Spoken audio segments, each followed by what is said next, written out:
HTML के tag को समझने के बाद हम लोग उस जगह पे पहुंच चुके हैं जहाँ पे वेबसाइट्स को लगभग बना सकते हैं। अच्छा से दिखेगा नहीं, लेकिन बना देंगे। कंटेंट वो जितने भी होंगे विजिबल्स हो जाएंगे। कोई भी वेबसाइट बनाने के लिए मेन रहता है कि कंटेंट हमें क्या शो करना है। कंटेंट हमारे पास होगा, हम उसको शो कर सकते हैं, आराम से कर सकते हैं। बस कलरफुल नहीं होगा, जिसकी वजह से अच्छा नहीं लगेगा। कभी कभी देखना, जब इंटरनेट स्लो रहता है ना, कोई वेबसाइट सर्च करते होगे या किसी के लिंक पे हिट करते होगे, तो कंटेंट आ जाता है सब, लेकिन बस डिजाइनिंग नहीं आता होगा। एक ही साथ इधर सब इनपुट बॉक्स वगैरह सब एक साथ आ जाता है, बहुत बेकार लगता होगा, लेकिन कंटेंट सब आता होगा। ना तो देखने में अच्छा लग रहा होगा, ना काम कर रहा होगा। कभी कभी उस केस में होता क्या है, HTML फाइल तो आ गया, और इंटरनेट इशू की वजह से सर्वर पर से हमारे पास CSS फाइल आया ही नहीं। तो ब्राउज़र्स के पास CSS फाइल आएगा तभी तो, नहीं आया था तो कुछ नहीं हुआ। तो जो भी हम लोग अभी डिजाइनिंग कर रहे थे, या जो भी वेबसाइट्स बनाने के लिए हम ट्राई कर रहे थे टैग्स के थ्रू, अब क्या करेंगे, उसमें थोड़ा सा कलरफुल डिजाइनिंग के साथ बनाएंगे। शुरुआत की क्लास में ही बनाए थे, जैसे कार ही था तो कार को नॉर्मल बना चुके थे, फिर उसको कलरफुल करने के लिए डिजाइनिंग कर रहे थे। डिजाइनिंग करने के लिए ही हम लोग यूज करते हैं CSS का। तो CSS थोड़ा सा आसान भी लग सकता है, मे भी किसी को कॉम्प्लिकेटेड भी लग सकता है। आसान इसलिए क्योंकि जो करोगे दिखेगा वहां पे।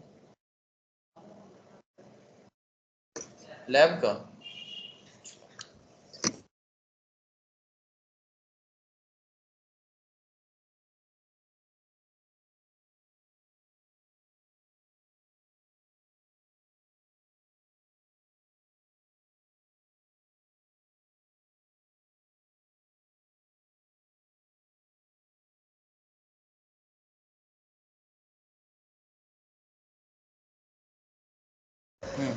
गिटहब बीच में देंगे, एक दो क्लास CSS का होगा ना, फिर उसी को बीच में कवर होगा। क्योंकि जो प्रोजेक्ट्स अभी हम बनाएंगे ना CSS से, उन सबको HTML का तो बना रहे थे तो नॉर्मल बना रहे थे, CSS का एक दो क्लास के बाद उसको सीधा हम गिटहब पे डालने लगेंगे। दो फायदे होंगे गिटहब पे, उसे हम गिटहब पे डिस्कस करना नहीं चाहते हैं, टोक दिए तो अब गिटहब पहले देख लेते हैं। गिटहब पे क्या होगा, जैसे तुम प्रैक्टिस कर रहे हो, जब गिटहब का क्लास जिस दिन लेंगे उसी दिन हम बताएंगे गिटहब कितना इंपॉर्टेंट है, क्यों इतना प्रीफेयर करता है कंपनी, क्यों गिटहब के पीछे गया है। वो सारे डिस्कशन उसी दिन करेंगे, हिस्ट्री क्या था नहीं था, क्यों यूज करते हैं। लेकिन अगर हम अभी गिटहब की बात करें, तो गिटहब के थ्रू हम लोग जैसे कोडिंग क्वेश्चन सोल्व करने के लिए तुम लोग को बोले थे, सोल्व नहीं करते होगे अलग बात है, लेकिन जब सोल्व करने के लिए बोले थे तो देखना वहाँ पे तुम जब जब सोल्व किए होगे वहाँ पे पता चल जाता। अगर हम तुम्हारी वेबसाइट पे जाके देखें, तुम्हारे प्रोफाइल को चेक करें, तो पता चलेगा तुम कब कब लॉग इन हुए थे, कितने क्वेश्चन सोल्व किए हो, दिखता है। ठीक ऐसे ही गिटहब पे वर्क होता है कंपनी में, क्यों होता है कैसे होता है वो तो हम उस दिन देख लेंगे। साथ ही साथ अगर तुम्हें कोई चीज अच्छे से आता है, इसका एक ही रीजन हो सकता है कि तुम उसके पीछे टाइम दिए होगे। तुम उसके पीछे टाइम दिए होगे, वो तुम्हें अच्छे से आता है। जिसके पीछे टाइम दोगे वो अच्छे से आता है, नहीं दोगे तो नहीं आता है। गिटहब तुम्हें आता है, इसके मतलब उसके पीछे टाइम दिए होगे। हमको कैसे पता चलेगा, तुम झूठ भी तो बोल सकते हो, तुम बोल दोगे हमें आता है, हमको कैसे पता चलेगा। तो गिटहब पे अगर तुम डेली विजिट किए होगे तो पक्का कुछ न कुछ तो किए ही होगे। क्या किए हो वो तो हम देख ही सकते हैं। तो जो भी तुमको हम काम देंगे ना, उस काम को क्या करोगे, तुम गिटहब पे पुश करते हो। वहां पे गिटहब पे डालने का मतलब होता है पुश करना, ठीक है। तो गिटहब पे पुश करो, जैसे ही डेली पुश करते जाओगे तो कितना प्रोजेक्ट या कितना पुश कर रहे हो नहीं कर रहे हो वहां पे दिखेगा। पुश कर रहे हो या वहां से रिट्राइव करोगे, पुल बोलते हैं उसको, पुल कर रहे हो तो पता चलेगा। तो जब कभी भी अगर हमको ये चेक करना था, या कंपनी को ये चेक करना था कि तुम प्रोजेक्ट्स बनाए हो या नहीं बनाए हो, गिटहब्स तुम्हें आता है कि नहीं, अगर वो तुम्हारा प्रोफाइल देख ले तो ट्रैक कर सकता है सारी चीजें। क्योंकि उसमें कोई एडिट का तो ऑप्शन है नहीं, डेली गए होगे तो दिखेगा, नहीं तो नहीं दिखेगा। जैसे अभी अगर मेरा देखोगे यहाँ पे, मेरा पर्सनल लिया है, यहाँ पढ़ाने के लिए जो बनाए थे वो वाली है, ठीक है। इसके प्रोफाइल में अगर हम आ जाए, तो जो भी प्रोजेक्ट्स बना रहे थे उस बैच का वो दिख रहा था। कब कब हम आए थे यहाँ पे पुश कर रहे थे वो दिख रहा है। जिस दिन ज्यादा किए थोड़ा सा डार्क है, जिस दिन कम किए उस दिन कम दिख रहा है। तुम्हारा अगर इस तरीके से पूरा कलरफुल लगेगा ना, अगर तुम डेली आके यहाँ पे पुश किए होगे ना प्रोजेक्ट्स, तो देखेगा अच्छा डेली आए हो, कुछ ना कुछ तो करके ही गए हो। और डेली आए हो कुछ ना कुछ करके गए, उसका मतलब आता है तुम्हें, तभी तो कर पा रहे होगे। ऐसे तो नहीं कर रहे हो, डेली का एडिट तो हुआ नहीं है, एडिट नहीं होता है यहाँ पे। तो तुम्हारा अगर ट्रैक देखना चाहे तो हो सकता है। देन उसके बाद जो भी तुम प्रोजेक्ट्स बनाए होगे, जैसे यहाँ पे बनाए थे, ये लोग का बनाए थे, फिर हम क्या करेंगे, लिंक जनरेट कर देंगे।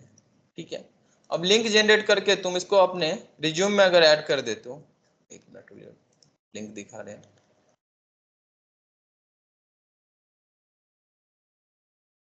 लिंक इसका जनरेट नहीं किया, तो जो लिंक जनरेट होगा उसका दिखा रहे हैं, किसी का नहीं है, और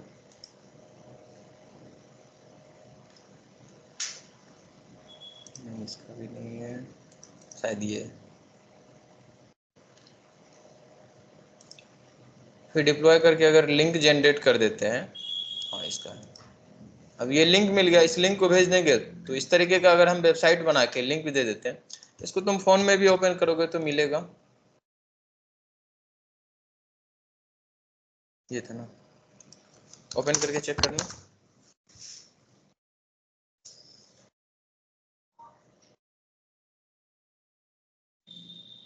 नहीं गया लिंक, लैपटॉप में भी ओपन होगा, व्हाट्सएप ऑन है तो चेक कर लो, चल रहा है, स्क्रॉल डाउन करके देखो सही से हो रहा है, वहां पे देख के जनरेट कर देंगे। फाइनल देखो डिप्लॉयमेंट जब होगा वो तो पेमेंट लगता है, खरीदना पड़ता है, कुछ चीजें डोमेन्स वगैरह खरीदना पड़ता है, हम डोमेन खरीदने के लिए बता देंगे, मन होगा तो खरीद के तुम होस्ट कर सकते हो फाइनल तुम अपना वेबसाइट। बट अगर अभी पैसा खर्चा नहीं करना चाहते हो तो गिटहब वो फैसिलिटी भी प्रोवाइड करता है कि तुम होस्ट कर पाओगे फ्री में, वो भी तो वहाँ पे होस्ट करने के लिए से वो सारी चीजें कर लोगे, उसके बाद लिंक अगर अपने रिज्यूम्स में डाल देते हैं तो उसको ट्रैक करना होगा तो कोई दिक्कत नहीं, सीधा गया वहाँ पे सब चीज चेक कर लिया, तुमसे पूछने की जरूरत नहीं पड़ेगी।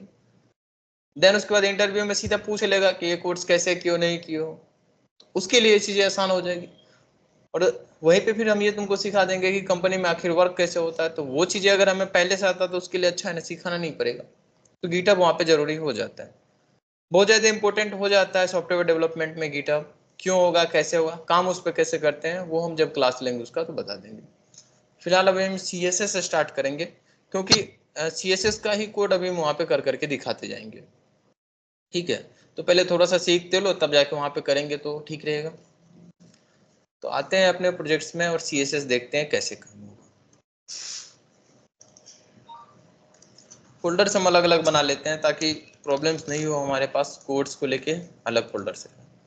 बेस कोड में आ जाना, और हम लोग देखो CSS सिर्फ और सिर्फ CSS फाइल बना के काम करेंगे ऐसा नहीं हो पाएगा, हमारे पास HTML का कोड होना चाहिए, HTML ही तो प्रोजेक्ट्स को समझ आता है, वो रिप्रेजेंट करेगा।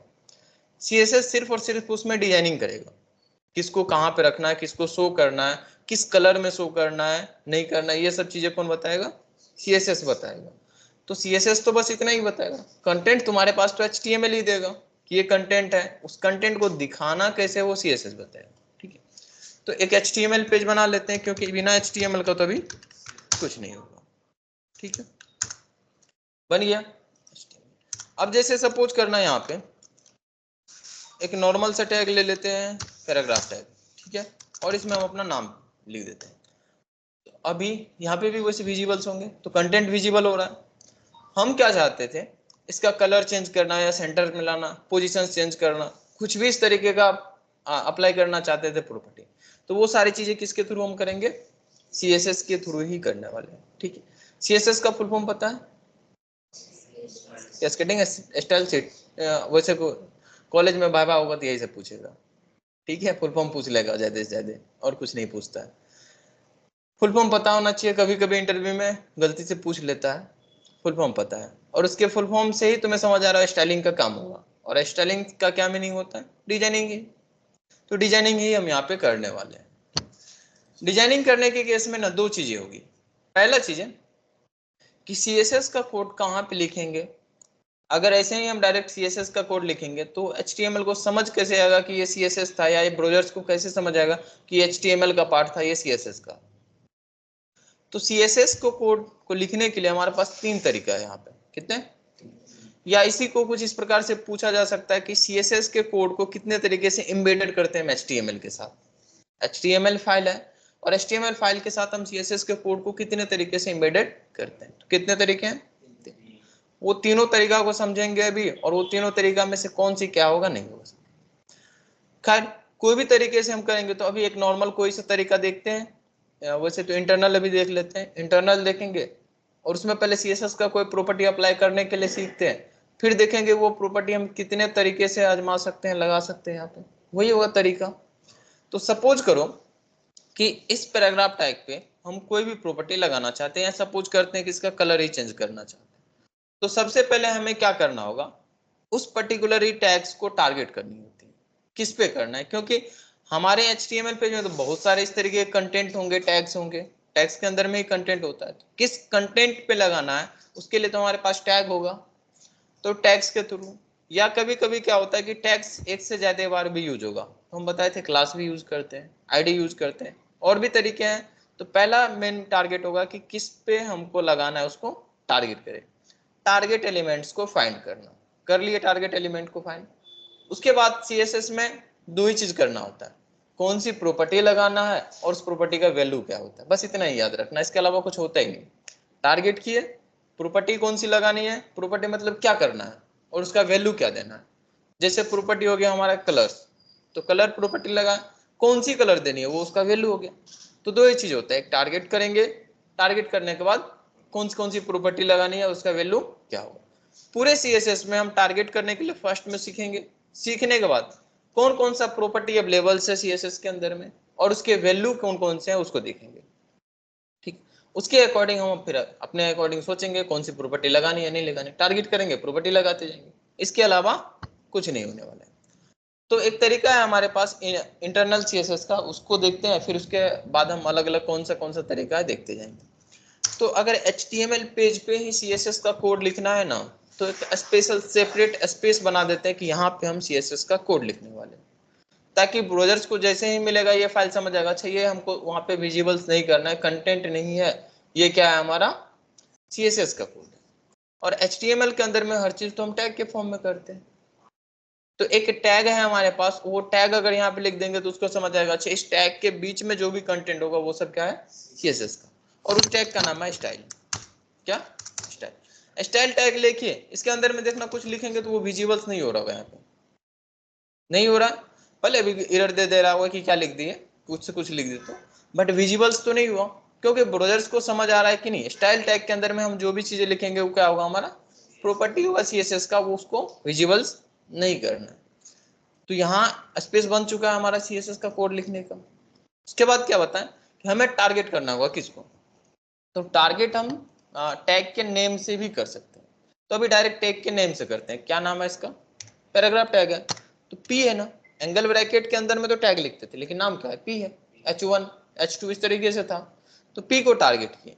अब P को तो टारगेट कर लिए, लेकिन हो सकता है कि इसमें हम एक से ज्यादा प्रॉपर्टी लगाए, तो जब एक से ज्यादा प्रॉपर्टी होगा तो ग्रुपिंग करना होगा ना, और ग्रुपिंग या ब्लॉक बोलते हैं उसको, तो ग्रुपिंग करने के लिए हम क्या यूज करते हैं मिडिल ब्रैकेट का या करली ब्रैकेट इसको बोलते हैं। करली ब्रैकेट तुम जैसे ही लगाए ये समझ आएगा, अच्छा ये P वाले जो पैराग्राफ है ना उसके उस पे हमको ये सब CSS प्रॉपर्टी लगाना है, जो जो चीजें हम यहाँ पे लिखने वाले हैं। और फिर बताए कि CSS के अंदर में टारगेट करने के बाद हमारा मेन उसके बाद काम क्या होगा, कौन सी प्रॉपर्टी लगानी है और उसका वैल्यू क्या रखना है। जैसे प्रॉपर्टी है हमारे पास कलर, लिख दिए कलर, फिर पूछेगा कौन सी कलर, तो जो कलर लगाना है वो लगा दो, लगा दो, देखना उसको चेंज कर चुका है, वो हो चुका। अभी एक ही हम समझे, इस तरीके से आगे भी प्रॉपर्टी समझेंगे, वैल्यू पूरा तो वही समझना है। फिलहाल हम ये समझ रहे थे कि कौन कौन सा तरीका से हम CSS के कोड को HTML के साथ एम्बेडेड कर सकते हैं। पहला तरीका हम समझ गए, इसको बोलते हैं इंटरनल CSS। क्या इंटरनल CSS, हम क्या है कि HTML फाइल पे ही CSS के कोड को लिख दिए, किस तरीके से, तो स्टाइल टैग था, स्टाइल टैग के अंदर में वो सब चीजें लिख दी। दूसरा तरीका होता है इंटरनल CSS के अलावा, वैसे कमेंट इसमें भी होता है, कमेंट का क्या मीनिंग है बता ही रखे, तो हम डायरेक्ट कमेंट कर देने समझ जाए, कमेंट्स कर देते हैं तो उसको नहीं पढ़ता है, तो CSS के कोड को कमेंट कैसे करते हैं समझ आ रहा है। दूसरा तरीका है अब हमारे पास इनलाइन CSS। क्या इनलाइन CSS, इनलाइन से क्या मीनिंग होता है कि एक ही लाइन में, जिस लाइन में हमको CSS लगानी है उसी लाइन पे डायरेक्ट लिख के लगा सकते हैं। ठीक है, तो इनलाइन लगाना होगा तो डायरेक्ट हम उसी टैग पे जाके लगा देते हैं जो टैग्स पे हमको लगाना था, जैसे इस पैराग्राफ टैग पे लगाना है, या सपोज करो एक H1 भी होता है यहाँ पे वेलकम मैसेज के साथ, तो अगर हमको इसमें से जिस पे भी लगाना है उसमें हम क्या करेंगे, स्टाइल लिखेंगे। जैसे स्टाइल टैग था ऐसे ही स्टाइल लिखे। ये स्टाइल यहाँ पे क्या हो गया हमारा, एट्रीब्यूट्स। क्या है, टैग के अंदर में जो भी चीजें लिख रहे थे वो एट्रीब्यूट्स था, याद है ना। तो ये स्टाइल यहाँ पे क्या हुआ, एट्रीब्यूट्स। यहाँ पे क्या था, टैग। तो एट्रीब्यूट्स में क्या होता था कि इक्वल टू लिख के डबल कॉलन के बीच में ही लिखते थे ना चीज। पीछे देखना, जो भी एट्रीब्यूट्स था ऐसे ही लिखते थे। एट्रीब्यूट का नाम इक्वल टू के बाद डबल कॉलन के बीच में जो भी चीज लिखते थे वो एट्रीब्यूट हो जाता था। ठीक, तो ऐसे ही एक स्टाइल एट्रीब्यूट हमारे पास है। उस स्टाइल एट्रीब्यूट्स के थ्रू हम क्या कर सकते हैं, कोई भी सीएसएस प्रॉपर्टी लगा सकते हैं। लगा दिए। अब इस डबल कॉलन के अंदर में हम लोग, ये डबल कोटेड के अंदर में जो भी चाहे सीएसएस प्रॉपर्टी और वैल्यू के साथ लगा सकते हैं। कौन सा लगाना था, कलर ना, कलर लगा दिए। और कलर में फिर कॉलन के साथ वैल्यू सेलेक्ट कर लिया, जैसे यहाँ पे करते थे। देखो अभी हमको टारगेट नहीं करना पड़ा क्योंकि हमको पता है कि उसी पे लगाना। देखो उसका कलर चेंज हो चुका है, हो गया। तो दो तरीका हम लोग समझ चुके हैं। कौन सा तरीका, एक इनलाइन सीएसएस और दूसरा इंटरनल सीएसएस। ठीक है, इंटरनल मतलब सेम लाइन, ये सेम पेज पे है, दोनों समझ चुके हैं।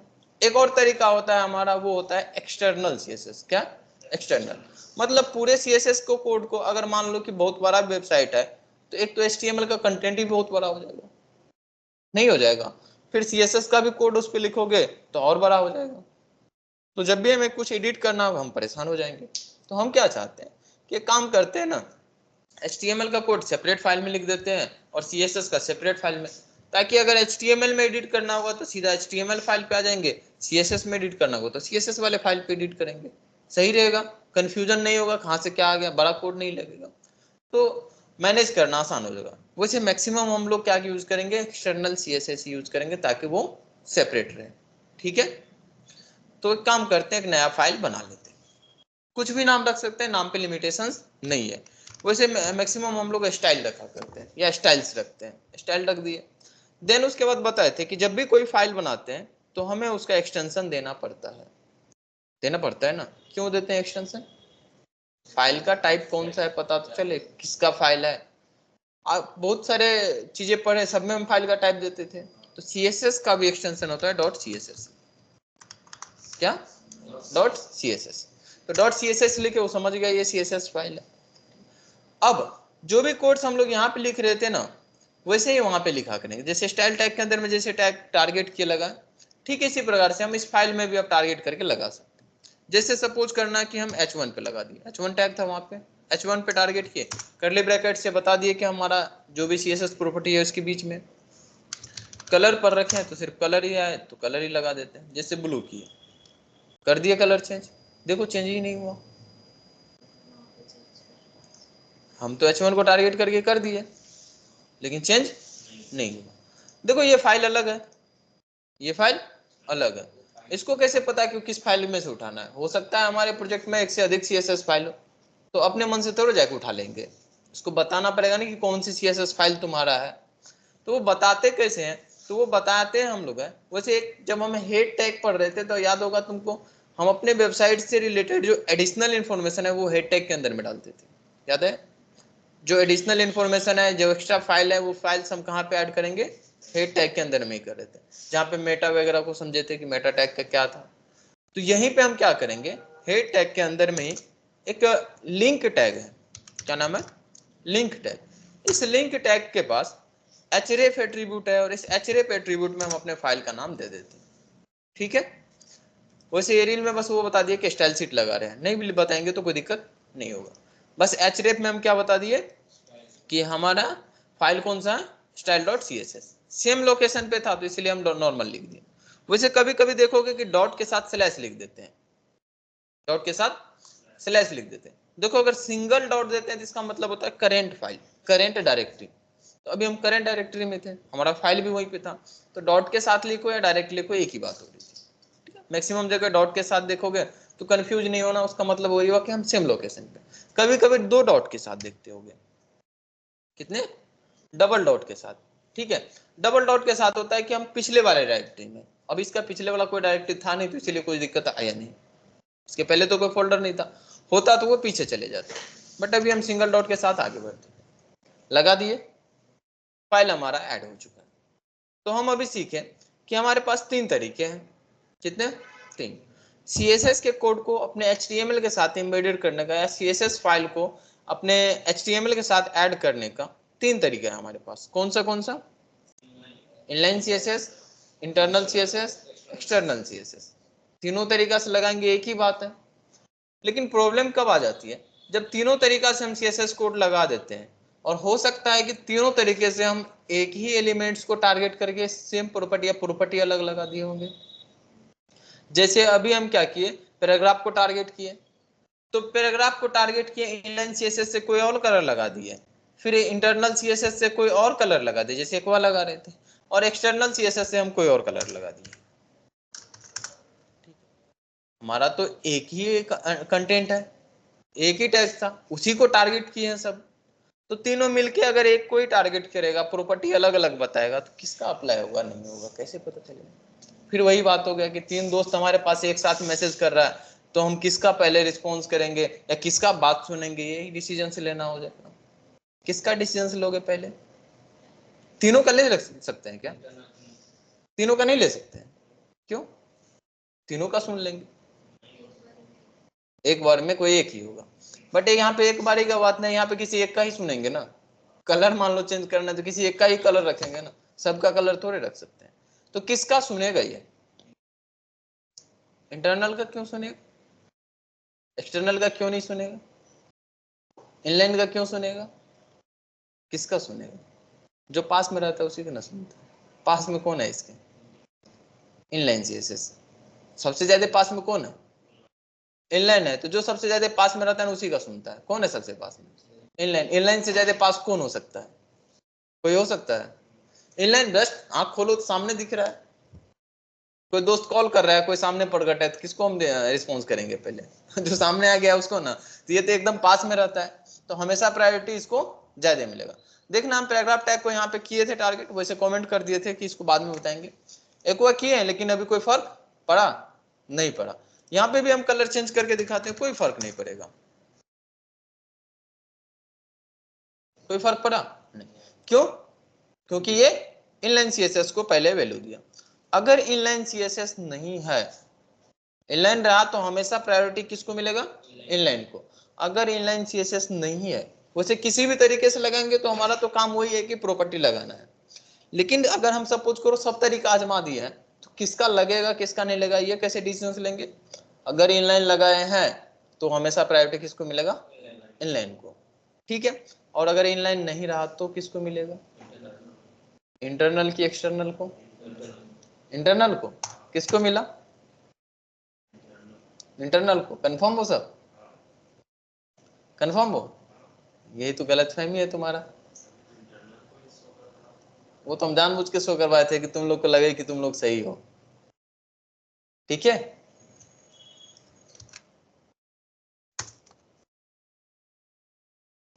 किसको मिला? इंटरनल को मिल रहा है क्या? नहीं मिल रहा। जानबूझ के हम किए थे कि तुमको लगे। तो तुमको वो बोलना चाहिए सर, जो पास में मिलेगा उसको हम प्रायोरिटी देंगे। हम तो रिपीट भी किए थे इस बात को, तुम लोग सुने ही नहीं, अपने मन का चल रहे थे। क्या रिपीट किए थे? जो सबसे पास में रहता है उसको पहले रिस्पॉन्ड कर रहे थे। पास में तभी कौन था? इनलाइन था तभी से, तो उसको रिस्पॉन्ड कर रहे थे। उसके बाद कोई भी हो हमें फर्क नहीं पड़ता। या कुछ इस प्रकार से बोल सकते हैं कि अगर इनलाइन CSS है तो उसको प्रायोरिटी देंगे ही देंगे, क्योंकि उससे ज्यादा पास कोई हो नहीं सकता है। उसके बाद एक्सटर्नल और इंटरनल में से किसको प्रायोरिटी देंगे? तो जो सबसे नजदीक में रहेगा। अगर पहले हमें इधर से गए, कौन मिल गया हमको? एक्सटर्नल, तो एक्सटर्नल को प्रायोरिटी देंगे। अगर इंटरनल मिल गया तो इंटरनल को प्रायोरिटी देंगे। जो पहले मिलेगा उसी को प्रायोरिटी हम देने वाले हैं। देख रहे हो? किसको प्रायोरिटी दिया इसने? इसको प्रायोरिटी दिया। जो पास था उसको प्रायोरिटी दे दिया। दे रहा है ना? अगर ये रहता था तो इसको प्रायोरिटी दिया था। इसको उठा के बस ऊपर लगा दो, उसको प्रायोरिटी मिल जाएगा। मिल गया? तो जो पास में मिला उसको प्रायोरिटी मिला। तो अगर हमारे पास तीनों CSS है, इंटरनल है, एक्सटर्नल है, इनलाइन CSS है, तो किसको प्रायोरिटी देंगे हम लोग? इनलाइन को। उसके बाद किसको देंगे? जो पास में रहेगा। ये नहीं कि इंटरनल CSS को दे देंगे। ठीक है। क्या होगा अगर दो एक्सटर्नल CSS हुआ तो? क्या पहली बात तो 2 एक्सटर्नल CSS लगा सकते हैं, अरे जितना मर्जी उतना लगा सकते हैं। तो क्या होगा अगर हम 2 एक्सटर्नल CSS लगा दिए तो, जैसे सपोज करो a.css नाम बना, ठीक है, a.css ओपन कर लेते हैं। फिर अगर आपको टारगेट किए, इसका कलर हम चेंज किया, कलर चेंज कर देंगे तो बता ही दोगे, बिना चेंज किए बताना कौन सा होगा इसमें। इसको प्रायोरिटी मिलेगा, किसको मिलेगा, दोनों लगा रखे हैं a.css वाले को, तब तो प्रायोरिटी देखना पड़ेगा। ब्लू कर दिया, किसका लग रहा है, इसका, इसी को उठा के ऊपर कर दो, किसका लग गया, स्टाइल्स वाले का। क्यों, जो नजदीक पड़ रहा है। तो अगर मल्टीपल CSS के फाइल है हमारे HTML पे, तो किसको प्रायोरिटी ज्यादा मिलेगा, किसको कम मिलेगा, आइडेंटिफाई कर सकते हो क्या, आराम से कर सकते हैं, कोई दिक्कत नहीं होगा आइडेंटिफिकेशन में, नहीं होगा ना। तो एक बार फिर से रिपीट करना, किसको प्रायोरिटी ज्यादा देंगे, इंटरनल को, इनलाइन को, ओके। और अगर इनलाइन नहीं हुआ तो जो सबसे नजदीक मिलेगा उसको प्रायोरिटी हम लोग दे देंगे, ठीक है। देख ले जरा थोड़ा PPT में क्या क्या लिखा हुआ है, याद नहीं है हमें, पढ़ लेना, वैसे हम ये सब पढ़ पढ़ के नहीं सुना रहे हैं क्या लिखा हुआ है, ठीक है।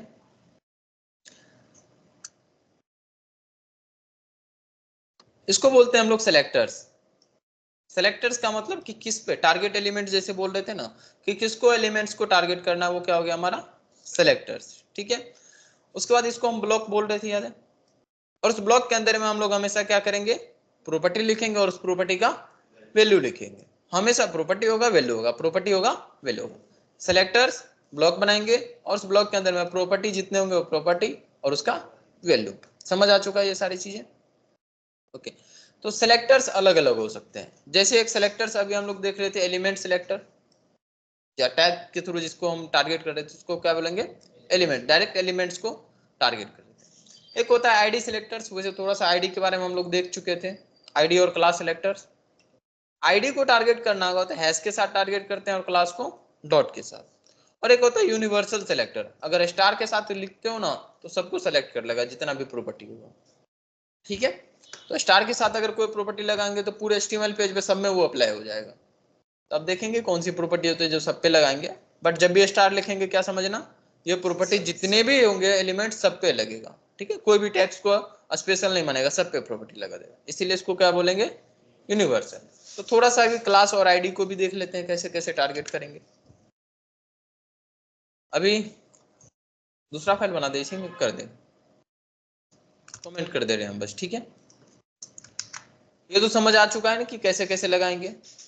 तो अभी हम क्या करेंगे ना, CSS का कोड सीधा सीधा हम स्टाइल टैग के थ्रू ही लगा दिया करेंगे, ओके। कोई दिक्कत तो नहीं, कोई दिक्कत नहीं ना, समझ जाए ना फिर कि अगर हम अगला फाइल में भी लिखेंगे तो सेम कहानी होने वाला है, उसमें कोई बड़ी बात नहीं होगा। तो अभी हम क्या कर रहे थे, टारगेट कर रहे थे किसके थ्रू, अभी हम एलिमेंट्स के थ्रू टारगेट कर रहे थे।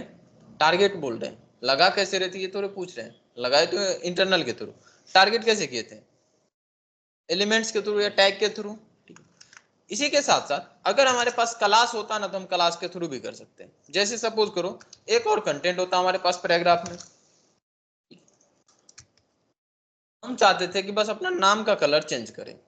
तो अगर अभी पैराग्राफ को टारगेट करके हम कलर चेंज किए ना तो जितने भी पैराग्राफ होंगे ना हमारे पेज पे सबका कलर चेंज हो जाएगा, हो गया। हमको ये नहीं चाहिए था, हमको तो सिर्फ अपना नाम का कलर चेंज करना था। तो सिर्फ अगर अपने नाम का कलर चेंज करना था तो हम सिर्फ उसको टारगेट करेंगे। ऐसा जरूरत पड़ सकता है हमारी वेबसाइट पे, पैराग्राफ तो बहुत सारे होंगे लेकिन सारे पैराग्राफ पे नहीं करना, या बटन्स बहुत बनाएंगे तो सब तो बटन टैग से ही बनाएंगे, सब बटन का सेम कलर थोड़े रखेंगे, तो नहीं रखेंगे तो किसी स्पेशल को टारगेट करना होगा। तो बटन से अगर टारगेट किए तो सब पे हो जाएगा। तो अगर स्पेशल पे टारगेट करना है तो हम क्या करते हैं, इसको स्पेशली तरीके से या तो क्लास या आईडी एट्रीब्यूट्स दे देते हैं, ठीक है। तो एक क्लास एट्रीब्यूट लगा देते हैं, क्लास था हमारे पास, नाम दे देते हैं कुछ भी, सपोज करो इसका नाम दे दिए हम 1, ठीक है, कुछ भी नाम दे सकते हैं, नाम दे दिए हम यहाँ पे क्लास 1, ओके। तो अब जब हम टारगेट करेंगे तो बोले पैराग्राफ से मत कीजिए टारगेट, आपको कैसे करनी है, तो हम बोल रहे हैं कि टारगेट कीजिए क्लास से। तो उसको पता कैसे, जैसे यहाँ पे लिख देंगे हम क्लास 1, उसको कैसे पता चलेगा कि ये क्लास है कि क्या है। यहाँ क्लास लिख रहे थे मत समझना, नहीं लिख सकते, कुछ भी लिख सकते हैं, ठीक है। जो नाम रहेगा उसी नाम के साथ यहाँ पे लिखें, तो पता तो नहीं चलेगा ना कि ये क्लास है। तो ये डिनोट करने के लिए कि ये क्लास एट्रीब्यूट्स है, हम डॉट का यूज करते हैं। किसका? डॉट का। जैसे ही डॉट के साथ लिखे ना समझ जाएगा। अच्छा, क्लास जाके ढूंढना है कि उस पेज पे क्लास कहाँ है, ये उस पेज पे क्लास ढूंढ लेंगे, देन उसके बाद हम फिर से कलर चेंज कर लेते हैं। देखो हो गया। लेकिन इस बार जो कलर चेंज हुआ होगा दोनों पैराग्राफ का नहीं हुआ, जिसको हम टारगेट किए उसी को। क्या ऐसा हो सकता है कि एक से अधिक पैराग्राफ हो हमारे पास?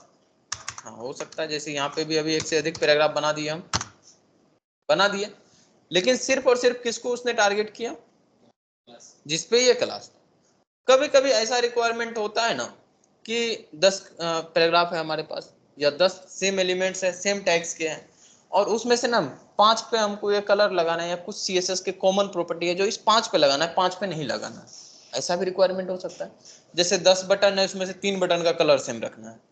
तो कोई भी सीएसएस का प्रॉपर्टी हो सकता है, आगे पढ़ेंगे बहुत सारे। तो उसमें से कोई भी प्रॉपर्टी जो 3 पे कॉमन लगने वाला है, तो हमको क्या करना पड़ेगा, उन तीनों को एक जैसा कुछ टारगेट करना पड़ेगा। नाम से करेंगे तो सब पे हो जाएगा, ठीक है। तो वहीं पे यूज करते हैं हम लोग क्लास। जिस जिसका भी नाम रख दोगे सेम क्लास, तो उसमें वो प्रॉपर्टी टारगेट हो जाएगा। जैसे इसका भी नाम रख देते हैं हम लोग क्लास 1। देखो प्रॉपर्टी ऑलरेडी सीएसएस का लगा चुके हैं, अब ये क्लास जहां पे भी हम लिखेंगे वो ऑटोमेटिक लग जाएगा, अप्लाई हो गया। तो मतलब ये क्लास जिस जिसको भी तुम दे दोगे वो प्रॉपर्टी लग जाएगा। तो 3 पे लगाना था तो उन तीनों का क्लास का नाम सेम दे देंगे। 10 पे लगाना है 10 का क्लास का नाम सेम दे देंगे। जिस जिस पे भी सेम प्रॉपर्टी लगाना है क्या करेंगे, क्लास का नाम सेम दे देंगे। कोई दिक्कत नहीं ना? जिसमें नहीं लगाना है नहीं देंगे। तो क्लास का कहां पे यूज करेंगे, मेनली यूज कहां पे होगा? ग्रुपिंग करने के लिए। कुछ टैग्स को ग्रुपिंग करेंगे, टैग नेम से करेंगे तो सब ग्रुपिंग हो जाए, लेकिन उसमें से एलिमिनेट करके किसी पर्टिकुलर को ग्रुपिंग करने के लिए और सीएसएस प्रॉपर्टी लगाने के लिए हम लोग क्लास का यूज करते हैं। क्या एक से अधिक टैग का क्लास नेम सेम हो सकता है? हाँ बिल्कुल हो सकता है, ठीक है। क्या एक टैग का एक से अधिक क्लास नेम दे सकते हैं? एक टैग का एक से अधिक क्लास नेम दे सकते हैं, हाँ बिल्कुल दे सकते हैं, ठीक है। जितना मन उतना। तो बोलोगे फिर से क्या क्लास एट्रीब्यूट लिखेंगे? नहीं, लिखने की जरूरत नहीं है, स्पेस दो, इसको दूसरा नाम दे देना है, दूसरा नाम दे दो, ये दूसरा क्लास का नेम हो गया, ठीक है। जैसे ए ही दे देते हैं, एक इसका क्लास नेम क्या हो गया, क्लास 1, और दूसरा क्लास नेम क्या हो गया, ए, ठीक है। अब ए के साथ अगर कोई प्रॉपर्टी लगाते तो वो इसका हो जाता है, ठीक है। आगे देखेंगे कौन सा होता नहीं होता। वैसे फॉन्ट साइज थोड़ा सा हम बड़ा कर देते हैं इसका, देखना उसका बड़ा हो गया या नहीं। तो फॉन्ट बोल्ड करते हैं, ये प्रॉपर्टी पढ़ेंगे तो बाद में देखना बोल्ड हो गया। वो क्या, सिर्फ और सिर्फ वही वाला हुआ जिसका क्लास ए था। तो एक से अधिक अगर क्लास का नाम देना होगा तो कैसे देंगे, स्पेस के साथ। स्पेस के साथ अब जितना देते जाओगे वो सब उसका क्लास का नाम होगा। तो जहां पे भी तुम्हें क्लास एट्रीब्यूट नजर आए, जब भी किसी का कोड भी देखो क्लास एट्रीब्यूट देखोगे, और जब जब स्पेस दिखेगा समझना इतना सारा उसका क्लास का नेम है, ठीक है। जैसे कभी कभी क्या हो सकता है कि इसका क्लास का, इसका कोई सीएसएस का प्रॉपर्टी और इसका सीएसएस का प्रॉपर्टी सेम होगा। कुछ सीएसएस का प्रॉपर्टी इन दोनों का सेम है, अब कुछ सीएसएस प्रॉपर्टी इन दोनों का, जैसे इन दोनों का कलर सेम था और इन दोनों का फॉन्ट का वेट सेम था, जैसे बोल्ड था। तो हमको इन दोनों का क्लास भी सेम रखना होगा और इन दोनों का भी सेम रखना होगा। तो अगर क्लास 1 रखोगे तो तीनों का ना सेम हो जाएगा। तो हम इसको बोलते हैं कि इसका भी क्लास नेम क्या है, ए है, ठीक है। तो इसका इसका क्लास नेम सेम होगा और इसका इसका भी। तो जब भी इस तरीके का कोई ग्रुपिंग करना होगा तो हमेशा किसको यूज करेंगे, क्लास एट्रीब्यूट्स का, ठीक है। और क्लास एट्रीब्यूट को कैसे टारगेट करेंगे हम लोग, डॉट के साथ टारगेट करेंगे हमेशा। समझ आ रही बात? कोई दिक्कत इसको समझने में? एक से ज्यादा क्लास नेम क्या मेंशन कर सकते हैं किसी भी टैग में? हाँ जितना मर्जी उतना कर सकते हैं। कैसे करेंगे, स्पेस के साथ। स्पेस देके अगला क्लास नेम देते जाओ, जितना मन उतना देते जाओ, और जब भी टारगेट करना होगा उसको कर लेंगे। कर लिए टारगेट, ठीक है। इसी प्रकार से अब सपोज करना एक और पैराग्राफ है कोई, ओके। अब इस पैराग्राफ में हमको क्या करना था, इसको यूनिकली कोई आइडेंटिफिकेशन कर पाए। जैसे वहां पे भी जब हम क्लास और आईडी में डिफरेंस बता रहे थे तो बताए थे कि आईडी क्या होता है, हमेशा यूनिक होता है। क्लास और आईडी में क्या डिफरेंसेज है कि क्लास जो है ना, हम एक से ज्यादा टैग का, एक से ज्यादा एलिमेंट्स का सेम रख सकते हैं। आईडी हमेशा यूनिक होगा। एक आईडी अगर जिस टैग को दे दिए, वो आईडी अब पूरे वेब पेज पे हम किसी दूसरे को नहीं दे सकते। ठीक है, तो किसी भी दो को हम सेम आईडी नहीं दे सकते। तो कभी कभी ऐसा होता है ना कि कोई सीएसएस प्रॉपर्टी लगाना है हमको पर्टिकुलर उसी पे, अब ये प्रॉपर्टी किसी और पे नहीं लगना चाहिए, तो हम क्या करेंगे, उसको आईडी के थ्रू टारगेट कर लेंगे और एक स्पेशल आईडी नेम दे देंगे कुछ भी। जैसे आईडी मतलब रोल नंबर, तो आईडी हमेशा यूनिक होता है ना, तो यहाँ पे भी आईडी हमेशा यूनिक होगा। सपोज करो आईडी ही नाम दे दिए इसका, तो आईडी के थ्रू अगर टारगेट करना होगा तो हैश लिखते हैं, ओके। और आईडी है तो आईडी दे दिए, नाम कुछ भी दे सकते हैं। जैसे अब इसका कलर चेंज कर दो, हो गया। तो आईडी के थ्रू कैसे टारगेट किया समझ है। आईडी का यूज हम मैक्सिमम यूज करेंगे जहां पे यूनिकली, बट सीएसएस के अंदर में आईडी थोड़ा सा कम ही यूज होता है, जावास्क्रिप्ट में यूज होता है। क्यों जावास्क्रिप्ट में ज्यादा इसको यूज करेंगे, जब पढ़ेंगे उसको तो देखेंगे। यहाँ पे सबसे ज्यादा तुम्हारा यूज होने वाला है क्लास, क्योंकि अक्सर जब हम सीएसएस प्रॉपर्टी लगाएंगे तो ग्रुपिंग करेंगे, तो क्लास तुम्हें समझ आना चाहिए। आ रहा है क्लास समझ। डिफरेंसेस बताना एक बार, आईडी और क्लास में क्या क्या है। हो सकते नहीं, होते ही है, ठीक है। और ओके, हैश के साथ, ठीक है, समझ आ रहा है, बहुत अच्छा समझ आ गया। बस अभी एक क्वेश्चन हमें मन में आ रहा था। सपोज करना, जैसे ये पैराग्राफ टैग है, इसका आईडी दे दिए ये, क्या इसको क्लास नेम भी दे सकते हैं। हाँ, क्लास नेम भी दे दिए बी, ठीक है। और हम क्या करते हैं, यहाँ पे आईडी से भी कलर चेंज करते हैं, पैराग्राफ से भी, ये आईडी से चेंज कर रहे हैं, क्लास से भी चेंज कर रहे हैं, और एलिमेंट से भी चेंज कर रहे हैं, और सोच रहे हैं कौन सा लगेगा।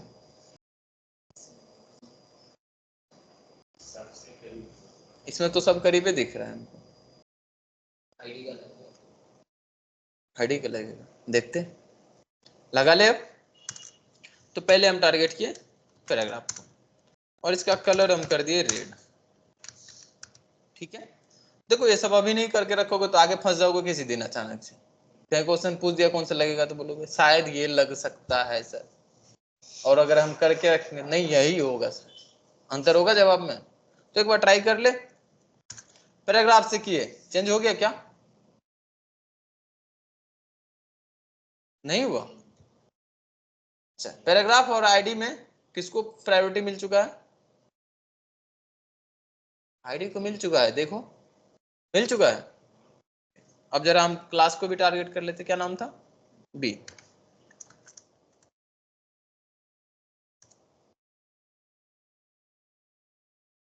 कोई वैल्यू नहीं, कोई फर्क ही नहीं पड़ रहा है, मतलब किसको प्रायोरिटी दिया, आईडी। तो जब इन तीनों में से रहे ना, तो हमेशा किसको प्रायोरिटी मिलता है, आईडी। वैसे रीजन भी आईडी को प्रायोरिटी मिलने का, क्या यूनिक है ना हमेशा, ठीक है।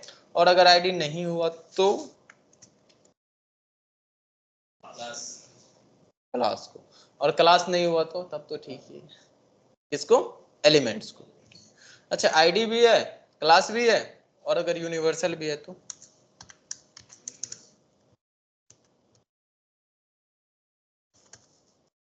यूनिवर्सल सेलेक्टर भी तो था, अगर यूनिवर्सल भी है तो किसको मिलेगा, आईडी हमेशा जीत जा रहा है, ठीक। अगर आईडी नहीं है तो क्लास को मिलेगा, नहीं क्लास भी नहीं है तो एलिमेंट्स को मिला, ठीक। यूनिवर्सल को सबसे कम प्रायोरिटी मिलता है, सबसे लास्ट में मिलेगा, मिला, सबसे लास्ट में यूनिवर्सल को मिलेगा। कोई नहीं है तो हम आएगी, प्रायोरिटी आइडेंटिफाई कर लोगे, किसको सबसे ज्यादा प्रायोरिटी है, आईडी को सबसे ज्यादा प्रायोरिटी मिलेगा, देन उसके बाद क्लास को, देन उसके बाद एलिमेंट्स को, और सबसे कम प्रायोरिटी यूनिवर्सल सिलेक्टर्स को। आ रहा है चीजें समझ। तो क्लास के थ्रू भी हम टारगेट कर लिए, आईडी के थ्रू भी कर लिए, यूनिवर्सल के थ्रू, सबके थ्रू टारगेट करके देख लिए, प्रायोरिटी भी देख लिए, सिलेक्टर समझ आ चुका है, आ चुका है ना। उसके बाद पूछना है, ठीक है। फिर यहाँ पे लिखे हैं कि कितने तरीके से हम ऐड कर सकते हैं सीएसएस को। कितने तरीका था? इनलाइन, इंटरनल और एक्सटर्नल, तीनों ध्यान रहेगा। इनलाइन में कैसे करते हैं यहाँ पे वही बताया, वैसे समझ आ चुका होगा, स्टाइल एट्रीब्यूट्स के थ्रू। इंटरनल में स्टाइल टैग के थ्रू, कहाँ पे रखेंगे? हेड टैग के अंदर, एडिशनल इंफॉर्मेशन। और जो एक्सटर्नल होगा वो कैसे लगाएंगे? लिंक टैग के थ्रू। ठीक है, कोई दिक्कत? इतना तो समझ आ गया।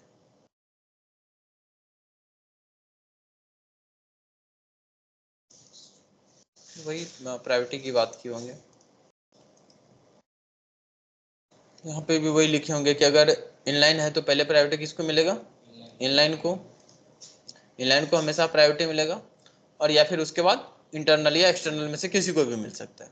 इंटरनल या एक्सटर्नल में से किसको मिलेगा तो ये डिपेंड करेगा कि कौन सा पास में है। जैसे इस केस में इंटरनल को पहले प्रायोरिटी मिलेगा और इस केस में एक्सटर्नल को पहले प्रायोरिटी मिलेगा।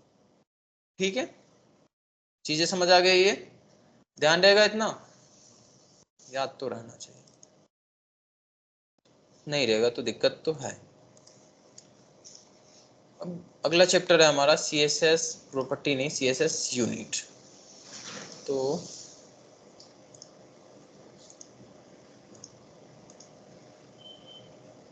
चलते हैं अगले प्रॉपर्टी की तरफ, CSS यूनिट। तो यूनिट डॉट HTML के नाम से बनाते हैं, और हमेशा भी हम क्या करेंगे ना, HTML का कोड और CSS का कोड एक पे ही लिखेंगे। ठीक है, कोई दिक्कत तो नहीं? बाकी समझ आ चुका होगा कि अगर हम अलग अलग भी लिखेंगे तो एक ही बात, तो डिफॉल्ट कोड के साथ हम जनरेट। यूनिट्स का क्या मतलब है? जैसे हम लोग कोई भी चीज मापते हैं तो कुछ यूनिट में ही मापते हैं। हर एक चीज का यूनिट अलग अलग होता है क्या? पानी को मापने का अलग होता है, सोना को मापने का अलग होता है, एक ही रहता है सबका? सबका यूनिट अलग अलग होता है। फिजिक्स में अक्सर इसको पढ़े होगे कि किसका क्या यूनिट है, कैसे मापते हैं। ठीक है, ऐसे ही CSS में जब हम प्रॉपर्टीज लगाएंगे तो उसमें क्या होगा ना, हमें यूनिट्स बताने पड़ते हैं। क्यों? कि जैसे कोई कंटेंट है तो कितना बड़ा शो करना है, किसी का हाइट कितना बड़ा रखना है, विड्थ कितना बड़ा रखना है, किसी का फॉन्ट का साइज कितना बड़ा रखना है, जो टेक्स्ट है उसका साइज कितना बड़ा रखना है, ये सब हमें यहाँ पे डिनोट करना पड़ता है। और जब ये सब यहाँ पे डिनोट करेंगे हम, तो हमें वहाँ पे यूनिट्स देने पड़ेंगे। तो CSS में बहुत सारे यूनिट्स हैं। अब प्रॉब्लम ये होता है कि जब तुम लिखोगे या पढ़ोगे तो एक यूनिट तुमको पिक्सल तो पढ़ा दिया जाता है, पिक्सल तुम्हें आता है। और जब किसी और का कोड देखोगे तो कभी EM लिखा रहता है, कभी REM लिखा रहता है, कभी BH लिखा रहता है, कभी WH लिखा रहता है। नहीं, अब हम कंफ्यूज हो जाते हैं कि लिख क्या रखा है, होते हैं कंफ्यूज। देखोगे तो कंफ्यूज हो जाते होगे कि कैसे REM देंगे तो क्या होगा, EM देंगे तो क्या होगा, पिक्सल्स में क्या होता है। हमें नहीं पता, हमें जब भी पढ़ाया गया तो सब हमेशा क्या होता था, पिक्सल से लिख के काम हो जाता था। नहीं पढ़े तो पिक्सल से सर, पिक्सल से भी सही से समझ नहीं आता, तब तो बस लिख देते थे। और उसके बाद हुआ ये कि जब हम कोड देखने गए तो कभी REM से मुलाकात हो रहा है तो कभी EM से हो रहा है, कभी BH लिख रहा है तो कभी WH लिख रहा है। ऐसे ही होता था ना, कभी CH भी आता था, कभी PC आता था। अब इतने सारे यूनिट आए थे, इस यूनिट का क्या मीनिंग है नहीं है सबका समझना होगा। क्योंकि अगर यूनिट्स का मीनिंग नहीं समझेंगे तो कहीं लिखा हुआ या हम अगर लिखेंगे पता नहीं चलेगा कब कौन सी यूनिट यूज करना है, क्यों यूज करता है। इससे अच्छा होता है एक ही यूनिट देके काम हो जाता है। एक ही यूनिट तो नहीं है, अब यहाँ पे है अलग अलग, अब उसका क्या रीजन है उसको भी समझते हैं। देखो दो टाइप के यूनिट होते हैं यहाँ पे। यूनिट को हम CSS में दो कैटेगरी में बांटे हैं, और एक होता है एब्सोल्यूट यूनिट, एक होता है रिलेटिव यूनिट। हाँ, एक होता है एब्सोल्यूट और दूसरा रिलेटिव यूनिट्स। कभी कभी क्या होता है ना, हम किसी दूसरे पे भी डिपेंडेंट होते हैं, और कभी कभी हम खुद के मालिक खुद ही रहते हैं, होता है।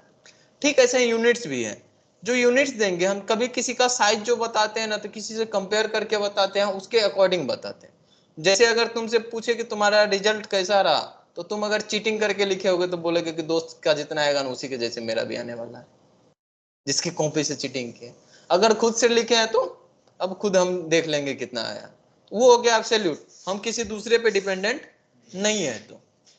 लेकिन अगर किसी दूसरे पे डिपेंडेंट होंगे तो उसको बोलेंगे रिलेटिव यूनिट्स। तो दो टाइप्स की यूनिट CSS में हम पढ़ने वाले हैं, कौन सा? एब्सोल्यूट यूनिट और रिलेटिव यूनिट। एब्सोल्यूट यूनिट बहुत आसान होता है क्योंकि ये किसी दूसरे से मतलब नहीं रखता है। जो तुम्हें मिलता होगा कभी कभी पिक्सल्स के फॉर्म में px लिखते होगे, कभी कभी मिलता होगा pt के फॉर्म में, पॉइंट्स बोलते हैं, कभी कभी मिलता होगा पिका के फॉर्म में। अब इसका क्या मीनिंग है ये समझ लेते हैं। एक इंच पढ़े होगे तुम, लंबाई का शायद होता है इंच, कितना होता है एक इंच में? सेंटीमीटर। एक सेंटीमीटर में ये एक इंच में कितना सेंटीमीटर? 2 पॉइंट होता है। एक मीटर में कितना इंच होता है? अरे वो लंबाई में यही इंच सेंटीमीटर मीटर यही सब ना पढ़े थे, वही तो पूछ रहे, फिजिक्स में पढ़े होगे। हम तो फिजिक्स नहीं पढ़े, तुम लोग तो पढ़े हो, बताओ। ठीक है गूगल कर लो।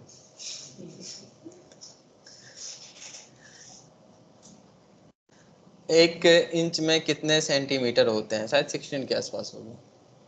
16 30 इसी के आसपास होना चाहिए।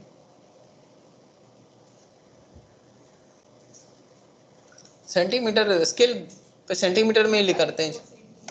1.5 है, 2.5 सेंटीमीटर बराबर 1 इंच। ओके, तो 2.5 बराबर, तो वैसे तुम सेंटीमीटर जानते होगे तो अब इंच भी समझ आ रहा है।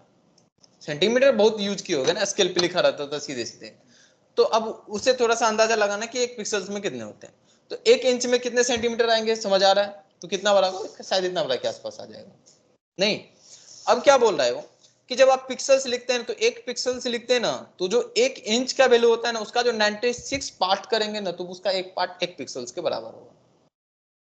तो अगर तुम एक पिक्सल से लिख रहे होगे तो कैलकुलेट कर सकते हो कि वो कितना बड़ा होने वाला है। कर सकते हैं। जैसे 1 इंच हुआ ये, तो 1 इंच में कितना सेंटीमीटर आ रहा था? लगभग इतना इंच के बराबर होगा। तो बोला अगर आप एक पिक्सल से लिख रहे हैं, एक पिक्सल का मतलब है कि इसको अगर 96 पार्ट में डिवाइड कीजिएगा ना, तो उसका एक पार्ट भी कोई होगा, वो जो एक पार्ट निकलेगा ना वही होता है आपका एक पिक्सल। अब अगर 10 पिक्सल से लिख रहे हैं, इसका मतलब उसका 10 पार्ट हमारे साथ एक है। ठीक है, समझ आ रहा है वो कितना बड़ा निकलेगा? खैर उतना नहीं, हम लिख के ही देख लेंगे क्या इतना बड़ा है, ठीक है, उतना कौन कैलकुलेट करेगा, बट समझ में आने चाहिए कि कैसे होती है। ठीक है, ऐसे ही जब पॉइंट्स में लिखते हैं, पीटी लिखेंगे, तो पीटी लिखते हैं, तो अब जैसे यहाँ पे 96 पार्ट में डिवाइड कर रहे थे, तो इसको हम 72 पार्ट में डिवाइड करेंगे, और 72 पार्ट में डिवाइड करेंगे तब थोड़ा थोड़ा बड़ा बड़ा आएगा, और उसमें जो पहला पार्ट होगा वो पहला पार्ट हो जाएगा हमारा एक पीटी के बराबर। तो इससे ये अंदाजा लगा सकते हो जो एक पिक्सल से लिखेंगे उससे थोड़ा सा बड़ा एक पीटी होगा, थोड़ा सा बड़ा होगा, बहुत ज्यादा एक अंतर नहीं, लेकिन थोड़ा सा बड़ा होगा।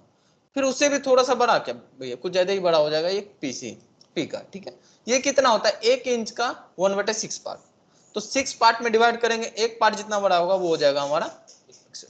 ठीक, इंच हमारा फिक्स होता है, एब्सोल्यूट यूनिट होता है, किसी भी डिपेंडेंट नहीं रहता है, नहीं होता है ना, तो इसीलिए इसको एब्सोल्यूट यूनिट बोल लेते हैं। तो ये सब क्या हो गया हमारा एब्सोल्यूट यूनिट।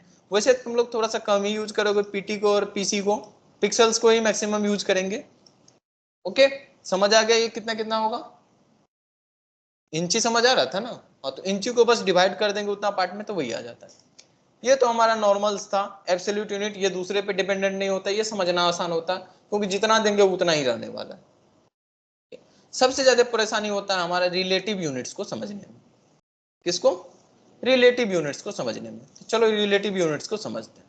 रिलेटिव यूनिट में ईएम मिलेगा, आरईएम मिलेगा, कभी परसेंटेज में मिलेगा, तो कभी बीएच मिलेगा, कभी बीडब्ल्यू मिलेगा, कभी भी मीन मिलेगा, कभी भी मैक्स मिलेगा, कभी सीएच मिलेगा। इसको समझना थोड़ा सा मुश्किल होगा क्योंकि ये अपने आप नहीं चलता, ये किसी दूसरे पे डिपेंडेंट रहता है। ठीक है, तो किसी दूसरे में किस पे डिपेंडेंट रहता है, चलो उसको हम दिखाते हैं। तो जैसे ईएम है हमारा पहला, कैसा यूनिट है ये? Relative unit. तो ये जो ईएम है ना, ये ईएम हमेशा डिपेंडेंट करेगा अपने पेरेंट्स पे। किस पे? पेरेंट्स पे। अब पेरेंट कौन होता है, चाइल्ड कौन होता है यहाँ पे? तो एक टैग हो गया मेन, उसके अंदर वाले टैग को हम चाइल्ड बोलते हैं, जो उसके बाहर वाले चाइल्ड हो गए उसके पेरेंट हो गए। जैसे बॉडी का पेरेंट अभी कौन होगा? HTML tag. ठीक है, ऐसे टाइटल का पेरेंट्स कौन होगा? Head tag. हेड का पेरेंट HTML टैग। तो जो बाहर वाले टैग होंगे वो उनका पेरेंट्स होता है। तो पेरेंट का जितना भी होगा ना, ये हम इस तरह से कैलकुलेट करता है, पेरेंट का जितना भी होगा, जैसे मैक्सिमम बाय डिफॉल्ट पिक्सल्स में ही मानते हैं, तो पिक्सल्स में जितना होगा उसका कंपेयर करके, जैसे 1 EM हम लिखे ना, तो 1 EM बराबर होता है बाय डिफॉल्ट, ने वैसे हम पेरेंट से कंपेयर करते हैं, तो पेरेंट से कंपेयर करेंगे तो 1 EM होगा कि पेरेंट का जितना है उसके अकॉर्डिंग। जैसे पेरेंट का अगर 16 पिक्सल्स है तो 1 EM कितना होगा, 16 पिक्सल्स ही हो जाएगा। और कहीं पे अगर हम लिख दिए 1.5 EM, तो 1.5 EM का मतलब होगा कि पेरेंट्स का अगर हमारा 16 पिक्सल है तो उसका 1.5 कर दो, 1.5 करेंगे तो कितना आएगा, 24। ये कैलकुलेशन आ रहा है ना, कितना आएगा, 24।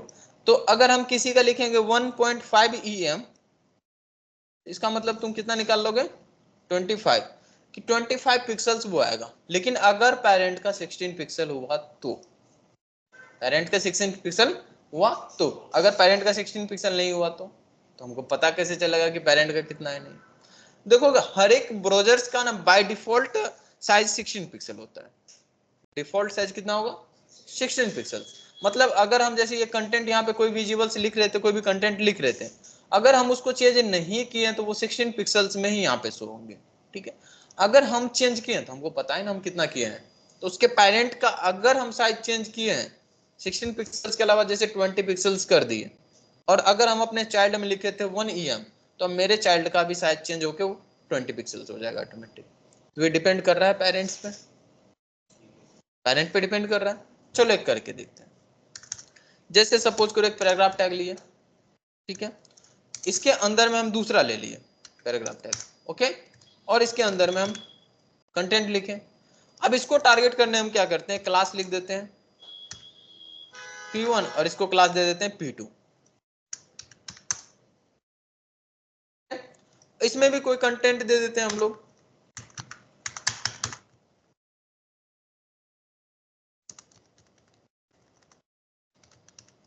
कर दिए हैं, कोई दिक्कत। अब हम क्या करेंगे, इसका साइज वगैरह चेंज करेंगे। तो यहाँ पे आके एक स्टाइल टैग ले लेते हैं CSS लिखने के लिए। तो .P1 को टारगेट करते हैं और हम बोलते हैं कि इसका फॉन्ट साइज क्या कर दीजिए, जैसे कलर था वैसे ही फॉन्ट साइज हमारे पास एक प्रॉपर्टी है, कलर कर देते हैं। जैसे सपोज करो 20 पिक्सल्स कर दिए, देखना उसका चेंज हो गया, वो छोटा ही है ना। और अगर हम नहीं देंगे ये तो बाय डिफॉल्ट दोनों बराबर होगा, और वो कितना होगा, 16 पिक्सल्स के बराबर। आ रही समझ। लेकिन हम चाइल्ड वाले को टारगेट किए, क्या नाम था, P2 को टारगेट किए, अलग अलग क्लास का नाम देके टारगेट कर ले रहे हैं। और इसका हम बोलते हैं फॉन्ट साइज क्या रखिए आप, इसका फॉन्ट साइज रखिए 10 पिक्सल, तो 10 पिक्सल कर दिया। पिक्सल्स में तो नॉर्मल हो रहा था कि कितना पार्ट होगा, समझ आ रहा है। अब हम लेकिन 10 पिक्सल्स के जगह हमको क्या बोले, 1 EM, और 1 EM का क्या मतलब था,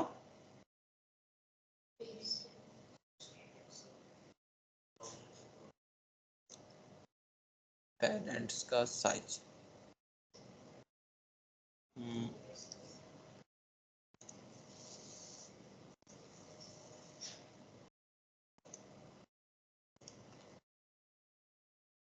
हाँ एक और चीज देखना, जैसे हम लोग कोई प्रॉपर्टी लगाए यहाँ पे, ठीक है, और हो सकता है कभी कभी प्रॉपर्टी नहीं लगे, तो अब हम कैसे आइडेंटिफाई करेंगे कि लगा या नहीं लगा। तो जो भी कोड्स होते थे, जैसे बताए थे कि राइट क्लिक करके या तो व्यू सोर्स कोड में देख सकते हैं या इंस्पेक्ट में आके देख सकते हैं। तो अक्सर जब CSS लगाओगे ना तो इंस्पेक्ट में आके हम लोग चेक कर लेते हैं। इंस्पेक्ट में आओगे और यहाँ पे आओगे तो एलिमेंट्स तुम्हारा वो सब दिखेगा, जो भी एलिमेंट्स था वो यहाँ पे विजिबल्स होगा, ठीक है। शायद सही से प्रॉपर्टी लगा नहीं था क्या,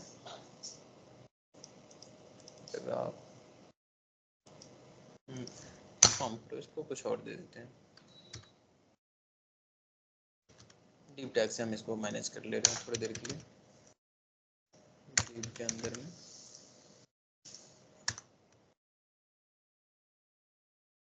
क्या अभी वर्क हो रहा है, मे भी पैराग्राफ से सही से वर्क नहीं कर रहा था। दोनों का साइज हो गया, हम उसको सेलेक्ट किए, थोड़ा सा इसको ऊपर कर लेते हैं।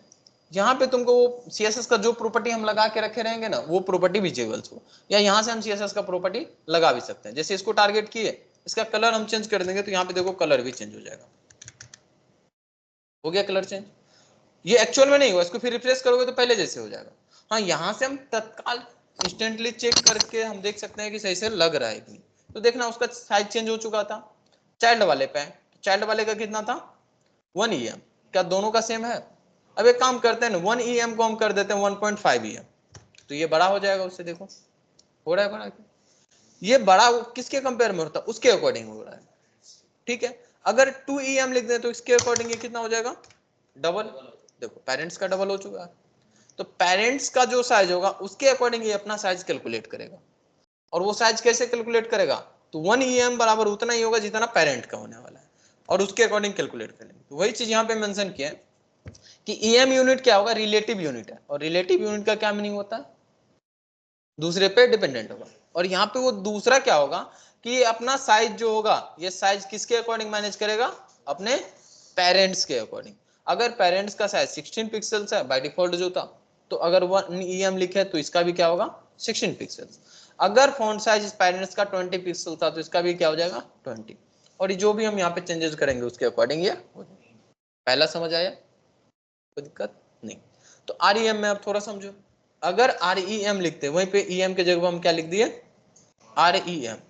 अभी देखना थोड़ा सा का अंतर है, अंतर है ये, लेकिन अब हम कल देखेंगे क्योंकि टाइम हो चुका है ऑलरेडी, ठीक है।